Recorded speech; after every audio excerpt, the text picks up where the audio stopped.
आज की वीडियो में हम लोग क्वेश्चन नंबर 58 को सॉल्व करने वाले हैं। 58 नंबर का क्वेश्चन आपको यहाँ पे दिखाई देगा। मुझे क्वेश्चन याद है। क्वेश्चन ये है कि 1, 2, 3, 4 और 5 नंबर वाले कार्ड हैं और इन कार्डों में से कोई दो कार्ड एक के बाद एक चुने जाते हैं, तो दूसरे कार्ड के प्राप्त संख्या के विषम होने की प्रायिकता क्या है, ये हमसे पूछा जा रहा है। तो किसी भी घटना के जो घटित होने की प्रायिकता होती है ना, P ऑफ E जो होता है वो होता है N of E upon N of S। ठीक है, किसी घटना के घटित होने की प्रायिकता जो होती है वो कुल संभव परिणाम बटे परिणामों की संख्या पर निर्भर करती है। तो एग्जांपल के लिए मैं ऐसे देता हूँ कि 1, 2, 3, 4 और 5 नंबर के ये कार्ड है हमारे पास में ना।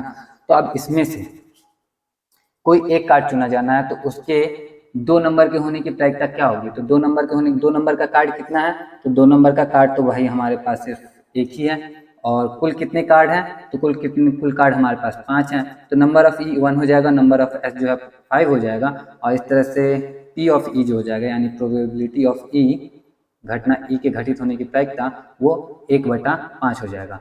तो उस कार्ड के 2 नंबर के होने की प्रायिकता 1/5 है, तो 1 नंबर के होने की भी प्रायिकता 1/5 ही होगी। 3 नंबर के होने की भी प्रायिकता 1/5 ही होगी। क्यों?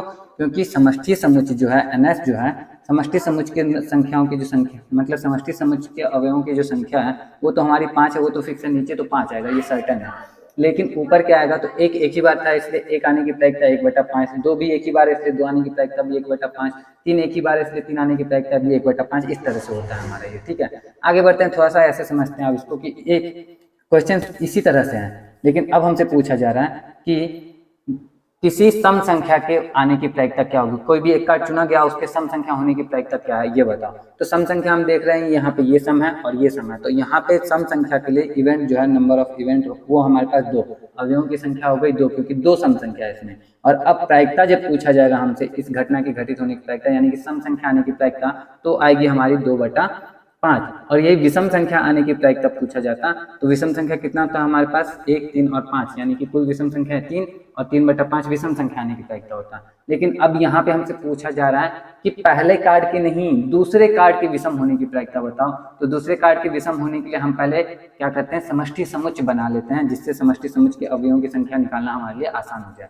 तो चलो समष्टि समुच्चय समझते हैं। सबसे पहले तो हम लोग समष्टि समुच्चय किसको कहते हैं, तो कुल जितनी घटनाएं हो सकती है ना, उन सभी घटनाओं के जितनी भी घटनाएं संभव हैं, जितनी भी घटनाएं घटित हो सकती हैं, उन सबका जो कलेक्शन होता है, सभी घटनाओं का कलेक्शन, उसको हम समष्टि समुच्चय से निरूपित करते हैं। तो 1, 2, 3, 4 और 5 नंबर के कार्ड है हमारे पास में, तो इसके लिए समष्टि समुच्चय S जो बनेगा वो कैसे बन सकता है। तो पहली घटना क्या घटित हो सकती है आप बताओ। तो मान लेते हैं कि पहला कार्ड जो निकाला था वो 1 होगा और दूसरा कार्ड 2, ये माना हमने।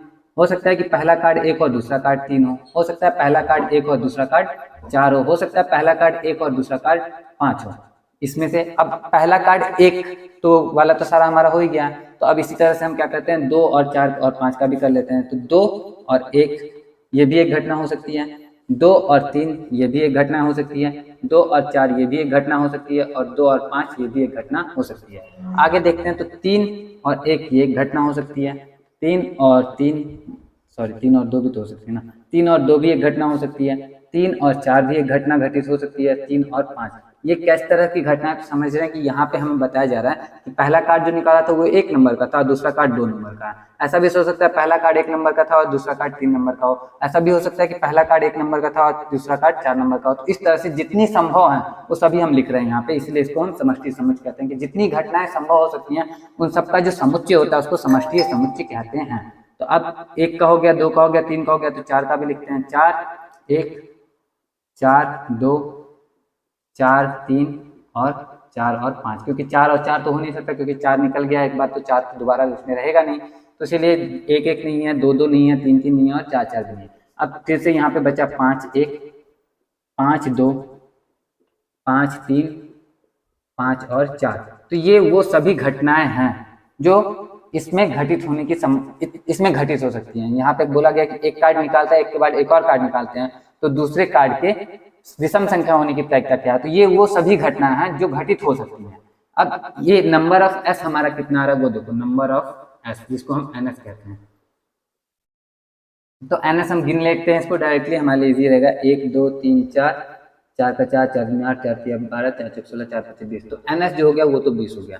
अब हमें चाहिए क्या, ई क्या है हमारा, ई है इवेंट, इवेंट यानी कि घटना। अब देखो इस मेथड से बता रहा हूँ ना, तो इसमें ये मेथड हमेशा काम करेगा। हाँ, जब बहुत सारी संख्या हो तब तो काम नहीं करेगा, क्योंकि बहुत सारी संख्याओं में आप ये बना नहीं पाओगे, लेकिन काम हमेशा करता है, छोटी छोटी संख्याओं पे तो आराम से काम कर जाता है।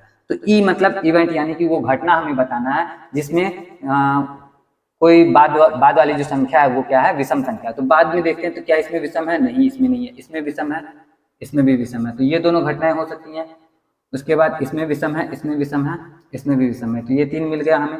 फिर ये विषम मिला और ये मिला। फिर यहाँ पे देखो ये विषम, ये विषम और ये विषम। बाद वाली संख्या विषम होनी चाहिए, ये विषम, ये विषम। तो कुल मिला के हमें कितने मिले हैं, तो हम सबको लिख सकते हैं लाइन से। यहाँ पे देखो हम लिखते हैं 1,3, फिर 1,5। अच्छा, डॉट डॉट डॉट करके अगर मैं लिख दूं तो आपको समझने में कोई परेशानी तो नहीं होगी, क्योंकि अल्टीमेटली हमें काम किस चीज़ का, हमें काम तो NE का ही है ना, यानी कि घटना में कितनी घटनाएं इस तरह की कितनी घटनाएं संभव हैं, वो कुल संभव परिणाम बते परिणामों की संख्या। तो कुल संभव परिणाम ये ई वाले जो आ रहे हैं हमारे, उसको लिखते हैं हम लोग। तो इसमें कितने अवयव आएंगे, तो हम गिन लेते हैं जिसके बाद में हमारा विषम संख्या है 1 2 3 4 5 6 7 8 9 10 11 12। तो टोटल आ गया हमारा 12। अब इसको इरेज करते हैं और आते हैं वापस से हम अपनी प्रायिकता पे। सामान्य प्रायिकता क्या कहते हैं, सामान्य प्रायिकता, जो प्रायिकता का फॉर्मूला होता है वो तो यही होता है, पीई बराबर होता है NE बटा NS। NE कितना है हमारा, तो NE हमारा 12 है, NS हमारा 20 है। 12 बटा 20, 4 से कटेगा ये दोनों, 4 तिया 12, 4 पचे 20 और 3 बटा 5 हमारा इस घटना की प्रायिकता आ गई। अब 3 बटा 5 कौन से ऑप्शन में है मैं देख लूँ थोड़ा सा। 3 बटा 5 हमारा ऑप्शन डी में, तो ऑप्शन डी हमारा करेक्ट आंसर हो गया और इस तरह से ये क्वेश्चन भी सॉल्व हो गया। तो उम्मीद करता हूँ आपको अच्छे से समझ में आया हो। वीडियो अच्छा लगा हो तो लाइक कर देना वीडियो को। बाकी आज की वीडियो के लिए इतना ही, मिलता हूँ मैं आपसे नेक्स्ट वीडियो में क्वेश्चन नंबर 59 के साथ। Till then take care of yourself because nobody will do it for you. जय हिंद।